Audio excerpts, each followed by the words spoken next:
अहमदपुर शर्किया के थाना सदर के नुहा इलाके बस्ती हैदर सुलंगी में रास्ता तोड़ने का मामला पेश आया। पुलिस ने बर वक्त मुदाखलत करते हुए दोनों फरीकीन को पाबंद किया और इंसाफ के तकाजे पूरे करने की यकीन दहानी करवाई। वाक़े की मजीद तफसीलात के लिए इलाके के मकीन भी अपनी राय दे रहे हैं। मजीद उनसे जानते हैं। जी सर, मेरा नाम मोहम्मद अब्बास है ते मेरा रकबा है कदीमी प्यू डारे तो ये लोग मलक निहाल सोलगी रियाज सोलगी ये सब को आंदन तंग करंदन। इना जरा ना एक मिशन बढ़ा चुके जो जेड़े वेले सारे बच्चे बैठे होवन ना वो आते सबको लेक्चर देंदन या मोटरसाइकिल ते आंदे पे होवन ते एक हारन देंदन वो सबको तकलीफ देंदन। साकू सारे मेहरबानी करते साकू ये जरा ना मेहरबानी करते साकू कुछ कोशिश कराओ साकू इन तो निजात मिले।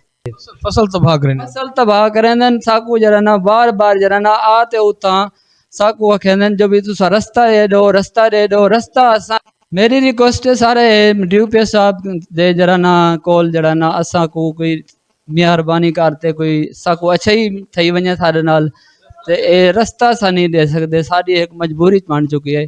सबसे बच्चे दा वास्ते वे तुसा जरा ना साकू मेहरबानी करते साकू इंसाफ मिला वने। असा गरीब लोग हैं ऐसो जो जितनी भी डिपार्टमेंट दे बड़े अफसर हैं उन्होंने को असा रिक्वेस्ट करें।